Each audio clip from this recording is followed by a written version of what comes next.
L'Iran reconnaît pour la première fois avoir fourni des drones à la Russie avant l'invasion de l'Ukraine fin février, confirmant des accusations de Kiev contre Moscou.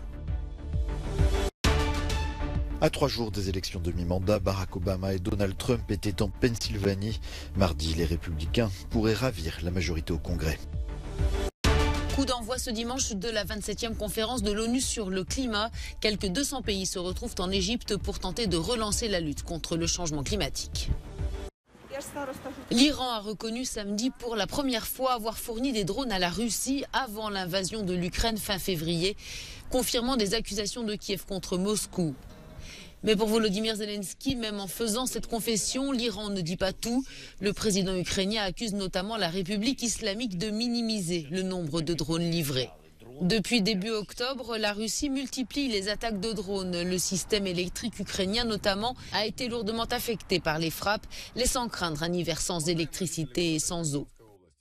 Dans le sud, à Kherson, les autorités nommées par la Russie continuent à multiplier leurs appels à l'évacuation des civils, tandis que Kiev dénonce une politique de déportation. Enfin, des rumeurs rapportent toujours que les forces russes se prépareraient à quitter Kherson et la rive droite du fleuve Dniepr, emportant dans leur fuite ambulances, voitures, objets historiques et religieux. À 3 jours des élections de mi-mandat, Barack Obama rentre dans la danse. Il était ce samedi en meeting en Pennsylvanie, à Philadelphie, aux côtés du président Joe Biden et du candidat au poste de sénateur. La Pennsylvanie devrait être un État crucial lors des élections du 8 novembre, qui pourrait voir les démocrates perdre leur majorité au Sénat et à la Chambre des représentants. Les droits fondamentaux sont en jeu. La vérité et les faits. La logique et la raison, la décence élémentaire sont en jeu. La démocratie elle-même est en jeu. Les enjeux sont élevés. Donald Trump était également en meeting en Pennsylvanie.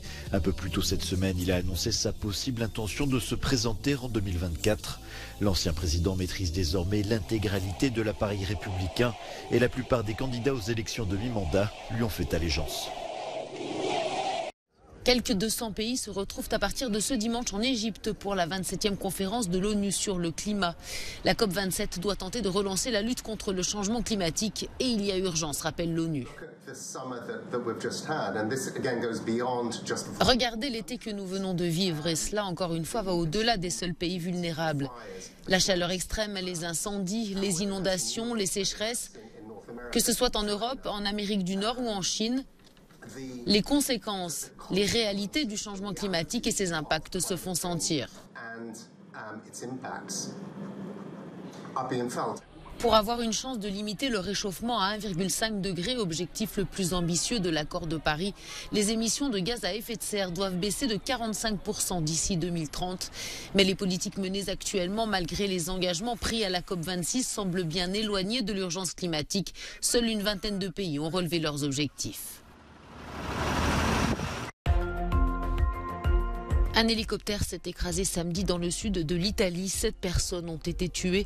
Parmi elles, 4 membres d'une même famille originaire de Slovénie, dont une fillette de 13 ans. L'appareil effectuait un vol entre Foggia dans les Pouilles et les îles Trémiti. De mauvaises conditions météo seraient à l'origine de l'accident.